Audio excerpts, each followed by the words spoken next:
جس شخص نے 3 جمعے چھوڑ دیے کسر کی وجہ سے، یعنی کوئی اور عذر نہیں ہے، بیماری نہیں تھی، مسافر نہیں تھا، کوئی نہیں عذر، بس وہ اس کی اہمیت کو نہ سمجھتے ہوئے، اس کو کہتے ہیں ہون، جو آسانی سی بات ہو، بس کوئی اہمیت نہ ہو جس کی، بھی اللہ تعالیٰ اس کے دل پر مہر کر دے۔ اور یہ مہر کر دینا وہ بدترین سزا ہے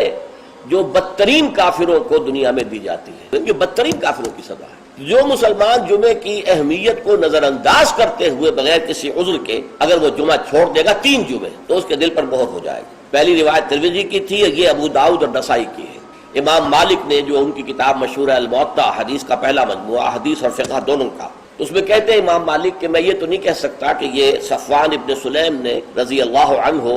حضور سے سن کر کہا یا خود کہا کہ جس نے بھی 3 جمعے ترک کر دیے بغیر کسی عذر کے، بغیر کسی بیماری کے، طبع اللہ علی قلبہ، اللہ تعالیٰ اس کے دل کے اوپر مہر کر دے۔ سب سے سخت حدیث، لوگ باز آ جائیں اپنی جمعے کی نماز کو ترک کرنے سے، ورنہ لازماً اللہ تعالیٰ ان کے دل پر ختم کر دے گا، مہر لگا دے گا۔ یہ وہی لفظ ہے جو سورہ بقرہ کی ابتدا میں آیا ہے، پھر وہ غافلوں میں سے ہو جائیں گے۔ اسی صحیح مسلم میں حضرت عبداللہ ابن مسعود سے ایک اور روایت ہے، حضور نے فرمایا میرا یہ دل چاہتا ہے کہ میں کسی اور شخص کو امامت کے لیے کھڑا کر دوں اور ان لوگوں کے گھروں میں جا کر ان کے سمیت آگ لگا دوں کہ جو جمعے کے اندر حاضر نہیں ہوتے۔